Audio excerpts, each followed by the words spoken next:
Hello everyone, welcome back again to the new video. और आज हम डिस्कस करेंगे नंबर सिस्टम, जो बहुत ही वास्ट चैप्टर है। मतलब इसमें काफी ज्यादा कंसेप्ट जो है वो इस चैप्टर में आते हैं। तो one by one, step by step हम सारी चीजों को जो है वो डिस्कस करेंगे। ओके, बहुत ही आसान तरीके से। और अगर आपके फ्रेंड्स को भी इस चैप्टर में थोड़ा डाउट है या फिर कंफ्यूजिंग लगता है उनको, तो उनके साथ भी आप ये वीडियो शेयर कर सकते हैं। चलिए बिना किसी देरी के स्टार्ट करते हैं। ओके, तो बेसिकली नंबर सिस्टम में हमारे पास जो है सभी नंबर्स का जो खेल है वो होगा। और इसमें क्या क्या चीजें हम पढ़ेंगे वो हमारे पास यहाँ पे कंटेंट में अवेलेबल है। Okay, types of number, conversion. Okay, so one by one हम ये सारी चीजें जो है वो डिस्कस करेंगे। ओके, तो चलिए स्टार्ट करते हैं। ये तो हमारे पास हो गया टाइप्स ऑफ नंबर, राइट। कितनी टाइप्स के हमारे पास नंबर्स होते हैं। ओके, अब देखो इसमें सबसे पहली जो चीज आती है नंबर्स में, वो हमारे पास क्या है कि आपको पता होना चाहिए प्राइम नंबर्स क्या होते हैं ना। तो प्राइम नंबर्स क्या होते हैं? जो अपने ही टेबल पे आते हैं, या फिर वो वन पे आते हैं। जैसे टू की बात करें, थ्री, फाइव, ये जहां तो अपने टेबल में आते हैं, जहां ये फिर वन पे आते हैं। ओके, तो इनको हम क्या बोलते हैं? प्राइम नंबर्स बोलते हैं। कंपोजिट नंबर्स क्या होते हैं हमारे पास? जो अपने टेबल पे तो आते ही हैं, वो बाकी दूसरों के टेबल में भी आते हैं। ठीक है, जहां फिर ऐसे कह सकते हो कि जिसके दो से ज्यादा फैक्टर होते हैं। ठीक है, जैसे अगर हम बात करें फोर की, तो फोर के कौन से फैक्टर होते हैं? फोर का फैक्टर वन है, फोर का फैक्टर टू है, और फोर का फैक्टर जो है वो कौन सा है? फोर। राइट, तो इसके तीन फैक्टर होते हैं हमारे पास। जिस भी नंबर के दो से ज्यादा फैक्टर होते हैं उसको हम क्या बोलते हैं? Composite number. ओके, और जिसके सिर्फ दो ही फैक्टर्स होते हैं उनको हम क्या बोलते हैं? Prime numbers. जैसे अगर टू की बात करें, टू के हमारे पास सिर्फ दो ही फैक्टर्स हैं, एक हमारे पास वन हो गया और एक टू हो गया। राइट, अब देखो हमारे पास एक ऐसा नंबर भी होता है जो ना तो प्राइम होता है ना कंपोजिट होता है, उसको हम क्या बोलते हैं? वन। राइट, क्योंकि वन का एक ही फैक्टर होता है, तो ना तो वो प्राइम की कैटेगरी में आता है ना ही वो कंपोजिट की। आगे बढ़ते हैं कुछ क्वेश्चंस पे।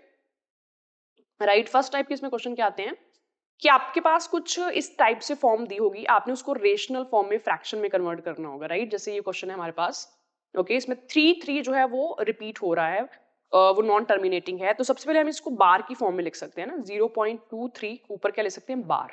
ओके, इस बार का मतलब क्या है कि जो थ्री है वो रिपीट हो रहा है। ओके, अब देखो जितने नंबर्स पे बार होगी उतने ही आप नाइन लोगे, और जो नंबर्स बार के बिना होंगे उतनी आप जीरोस लोगे, है ना, पॉइंट के राइट साइड। सबसे पहले तो आप ये पूरा नंबर लोगे 23। ओके, आप माइनस क्या करोगे? वो नंबर जिसपे बार नहीं है, तो टू माइनस करोगे। ओके, डिवाइड बाय, ठीक है, जैसे मैंने आपको बताया कि जितने नंबर्स के ऊपर बार होगी उतने नाइन, तो एक नंबर के ऊपर बार है तो एक नाइन लोगे, और जितने पे नहीं है उतनी जीरो है ना, तो एक पे नहीं है बार तो उतनी आप जीरो लोगे। कितना आ जाएगा? 21/90। ठीक है, 21/90 को अगर आप थ्री के टेबल में कैंसिल करते हैं तो हमारे पास आंसर क्या आ जाएगा? 7/30। ठीक है, तो इसकी जो फ्रैक्शन है हमारे पास, इसकी जो रेशनल फॉर्म है वो हमारे पास क्या आएगी? 7/30। ओके, नेक्स्ट क्वेश्चन करते हैं। जैसे ये हमारे पास नेक्स्ट क्वेश्चन है, राइट। देखो उसके पॉइंट के लेफ्ट साइड में भी कुछ नंबर है ना, तो सबसे पहले तो हम इसको ऐसे लिख सकते हैं 37.56 के ऊपर बार, क्योंकि 5 6 इसमें रिपीट हो रहा है। ओके, तो जैसे मैंने आपको बताया, आप पूरा नंबर लोगे। ओके, और आप क्या माइनस करोगे? जिसपे बार नहीं है, तो माइनस क्या कर देंगे? 37। ओके, अब देखो पॉइंट के आगे जितने नंबर्स के ऊपर बार है उतने नाइन लोगे आप, है ना, तो दो नंबर्स के ऊपर बार है तो दो बार आप नाइन लोगे। ओके, तो यहाँ पे इस साइड है तो इसको हमने कंसीडर नहीं करेंगे।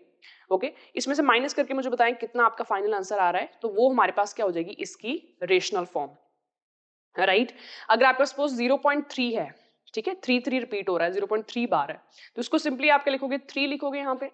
ओके, और एक नंबर के ऊपर बार है तो नाइन कर देंगे, तो ये कितना आ जाएगा? 1/3। तो ये फर्स्ट टाइप की हमारे पास क्वेश्चन होगी जिसको आप रेशो की फॉर्म में लिखते हो, है ना। आगे बढ़ते हैं। नेक्स्ट हमारे पास कंसेप्ट है डिविजिबिलिटी रूल्स। ओके, ये भी काफी इंपॉर्टेंट है, काफी टाइप्स के क्वेश्चन जो है इस पे आते हैं। तो स्टार्ट करते हैं नंबर टू से। कैसे पता चलेगा कोई नंबर टू से डिविजिबल है? उसके लास्ट में इवन नंबर होना चाहिए। ठीक है, लास्ट में टू होना चाहिए, सिक्स होना चाहिए, जीरो होना चाहिए, एट होना चाहिए। राइट, तो अगर लास्ट पे किसी भी नंबर के आपको ये दिखता है तो वो नंबर टू से डिविजिबल होता है। ठीक है, बात करते हैं थ्री की। ठीक है, कैसे पता चलेगा कोई नंबर थ्री से डिविजिबल है? आपने उन नंबर्स का सम ऑफ डिजिट्स कर देना है। राइट, जैसे अगर मैं 1296 लेती हूँ, ओके, तो अगर आप सम ऑफ डिजिट्स करते हैं इन सारे नंबर्स का ना, 1 + 2 + 9 + 6, तो ये मेरे पास कितना आता है? 18। ओके, तो क्या 18 थ्री के टेबल में आता है? बिल्कुल आता है। तो इसका मतलब ये जो 1296 है ये हमारे पास थ्री से डिविजिबल होगा। ओके, और आप इसका जो सम है वो ऐसे भी कर सकते हो, जैसे 1 + 2 3, तो 3 जो है वो 3 के टेबल में आता है, इसको कैंसिल कर दिया। ठीक है, 9 आपको दिखा, आपको पता 9 3 के टेबल में आता है, 9 को कैंसिल कर दिया, 6 को कैंसिल कर दिया, राइट। तो आपको इसमें कुछ भी नहीं इसमें बच रहा, जो नहीं आ रहा, तो इसका जो है ये 3 से डिवाइड होगा ही होगा, राइट। तो ये हमारे पास 3 का डिविजिबिलिटी रूल है कि सम ऑफ डिजिट्स आपने चेक करना है। ओके, जैसे 3 का है वैसे 9 का है। ठीक है, वैसे ही 9 का है। 9 में भी आपने क्या करना है, सम ऑफ डिजिट्स जो है वो नंबर का कर देना है। अगर सम ऑफ डिजिट्स जो है आपका डिवाइड होता है 9 से, तो वो नंबर 9 से डिवाइड होगा। जैसे 1296 की अगर बात करें, ठीक है, उसमें सम ऑफ डिजिट्स कितना था, 1 + 2 + 9 + 6 18। ओके, आपने देखना 18 क्या 9 से डिवाइड होता है, बिल्कुल होता है। इसका मतलब 1296 जो है वो 9 के टेबल में आता है, राइट। ठीक है, आप इसको इंडिविजुअली भी चेक कर सकते हो, जैसे 9, ठीक है, 9 तो कैंसिल ही हो गया क्योंकि 9 तो 9 के टेबल में आता है। 6 + 2 + 1, 6 + 2 + 1 कितना हो जाएगा, 9, तो ये भी कैंसिल हो जाएगा, राइट। आप इसको ऐसे भी चेक कर सकते हो, जैसे 369 है ना, तो 9 तो आता ही है, 6 + 3 9, ये भी कैंसिल हो जाएगा, राइट। 1 + 4 + 4 ये भी 9 बनता है, कैंसिल हो जाएगा। ठीक है, ऐसे भी आप इसको चेक कर सकते हो। तो 3 और 9 का हमारा सेम होता है। ओके, बात करते हैं 4 की। ठीक है, 4 का डिविजिबिलिटी रूल क्या कहता है कि आपने लास्ट के 2 डिजिट देखने हैं जितना भी बड़ा नंबर हो, लास्ट के 2 डिजिट देखने हैं। अगर लास्ट के 2 डिजिट 4 से डिवाइड हो रहे हैं तो पूरा नंबर 4 से डिवाइड होगा। जैसे अगर मैं बात करूं 354 की, ठीक है, उसके लास्ट के 2 डिजिट क्या है, 54। ओके, क्या 54 4 के टेबल में आ रहे हैं, नहीं आता, तो इसका मतलब 354 जो है वो 4 से डिवाइड नहीं होगा। अगर मैं बात करूं 460 की, ठीक है, क्या ये 4 से डिवाइड होगा, बिल्कुल, क्योंकि लास्ट के 2 डिजिट क्या है, 60, और 60 जो है वो 4 के टेबल में आता है।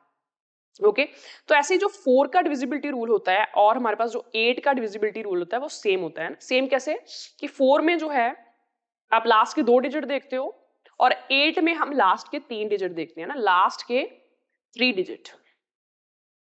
ओके, जैसे फॉर एग्जांपल यहाँ पे मैं नंबर लूं 4724। ओके, तो अगर हम मैंने चेक करना है कि ये 8 से डिविजिबल है, तो मुझे लास्ट के 3 डिजिट चेक करने पड़ेंगे ना। तो लास्ट के 3 डिजिट अगर आप चेक करते हैं तो ये 8 के टेबल में नहीं आते। ठीक है, इसका मतलब ये पूरा नंबर जो है वो 8 से डिवाइड नहीं होता।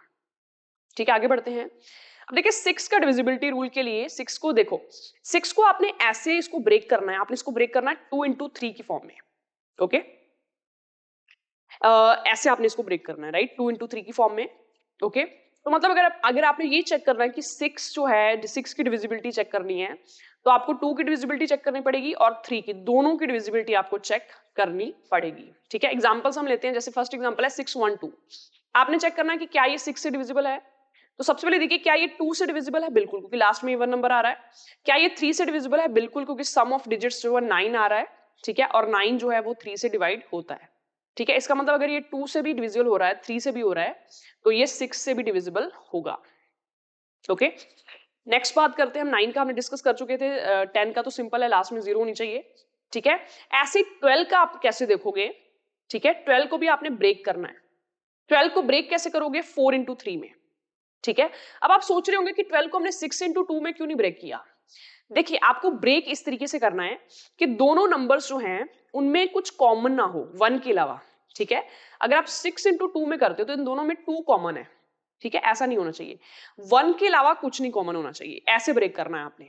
ठीक है, तो 4 × 3 में आप इसको ब्रेक करोगे, मतलब अगर आपने चेक करना है कि कोई नंबर 12 से डिविजिबल है, तो वो 4 से भी डिविजिबल होना चाहिए, वो 3 से भी डिविजिबल होना चाहिए।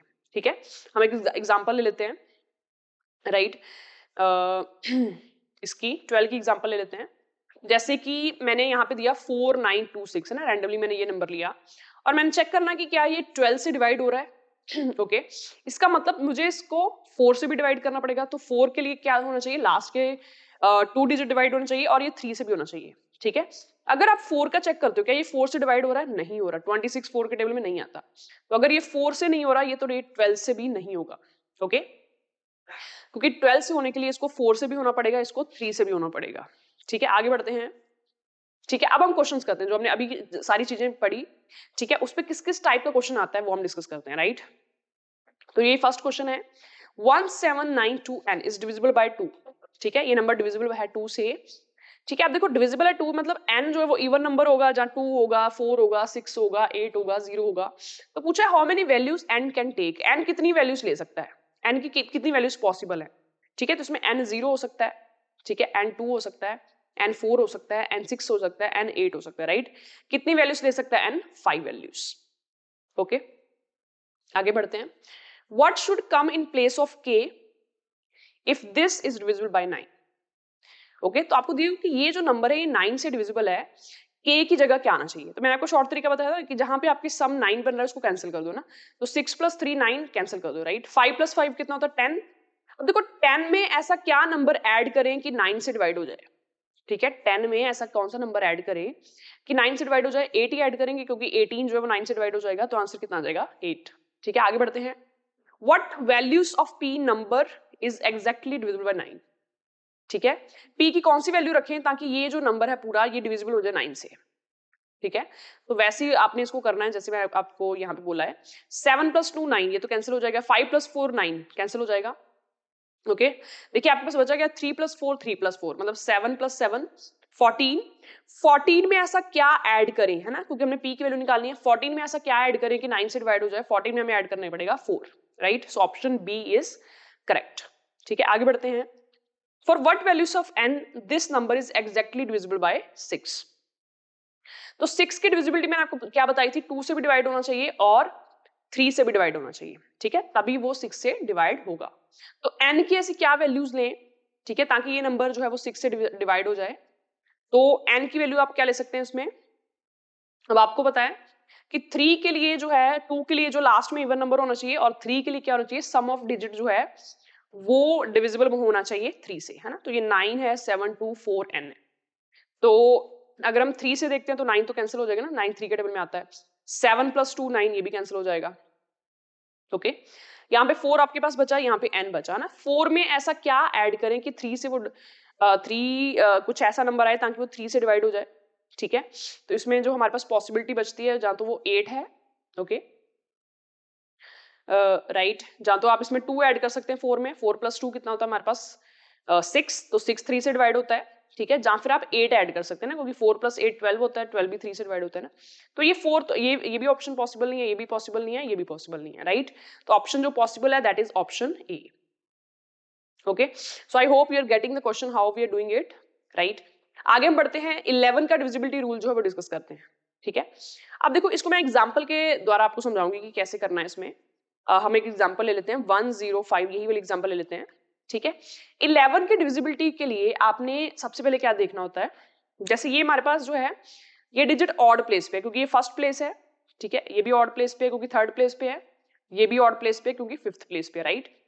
तो ये ऑड पे है, ये ऑड पे है, ये ऑड पे है, राइट? ऑड के लिए मैं ओ ले रही हूँ यहाँ पे। ओके, और जो ये डिजिट है ये इवन प्लेस पे है क्योंकि सेकंड नंबर पे है, ये फोर्थ प्लेस पे, ये भी इवन पे है, राइट? तो आपने इसमें क्या करना था? Sum of digit at odd places. ठीक है, ऑड प्लेसेस पे जो भी डिजिट्स है उनको सम कर दो। 1 + 5 + 3 कितना आ जाएगा? 9। ठीक है, माइनस जो डिजिट इवन प्लेस पे है उनका सम कर दो। 0 + 9 कितना आ जाएगा? 9। ठीक है, उनका माइनस करके आपने देखना आ कितना रहा है। अगर आपके पास 0 आ रहा है या फिर कोई ऐसा नंबर आ रहा है जो 11 के टेबल में आता हो, ठीक है, तब जो है ये नंबर डिविजिबल होगा 11 से। ठीक है, फिर से सुनिए, जहां तो डिफरेंस 0 आ रहा हो या फिर कोई ऐसा नंबर आ रहा हो जो 11 से डिवाइड हो रहा हो, ठीक है, तब ये नंबर हमारे पास जो है 11 से डिविजिबल होगा, है ना? सपोज आपका डिफरेंस आ रहा है 9, ठीक है, तो नहीं होगा। आपका डिफरेंस आ रहा है 8, नहीं होगा। आपका डिफरेंस आ रहा है 11, यस। आपका डिफरेंस आ रहा है 33, यस। ठीक है, जहां तो 0 या फिर 11 से वो डिवाइड होना चाहिए। ओके, तो ये सिंपल सा इसमें है। ठीक है, जैसे उसके बेसिस पे ये क्वेश्चन दिया हुआ है 857 n32। आपको दे रखा है कि ये नंबर जो 11 से डिविजिबल है, n की वैल्यू कितनी होगी? ठीक है, तो जैसे मैंने आपको बताया था, सबसे पहले तो ऑड प्लेसेस वाले नंबर एक बार देख लीजिए। ये ऑड प्लेसेस वाले नंबर है हमारे पास, ठीक है, और नीचे जो है ये हमारे पास इवन प्लेसेस वाले नंबर है। तो ऑड प्लेसेस वाले नंबर कितना बन रहा है? 8 + 7 + 3 कितने बन रहे हैं? 18 माइनस इवन प्लेसेस वाले नंबर कितने बन रहे हैं? 5 + 2 + n। ठीक है, मतलब 7 + n। अब देखिए n की वैल्यू ऐसी क्या रखी ताकि इनका जो डिफरेंस है जहां तो 0 आए जहां वो 11 से डिविजिबल हो। ठीक है, तो हमें पता है 18 - 7 11 होता है, तो मतलब n को क्या रखेंगे? 0। ठीक है, n को अगर 0 रखेंगे तभी तो यहाँ पे 18 - 7 जो है 11 आएगा, राइट? और वो डिविजिबल होगा 11 से। ठीक है, और कोई पॉसिबिलिटी इसमें पॉसिबल नहीं है। ठीक है, आगे बढ़ते हैं।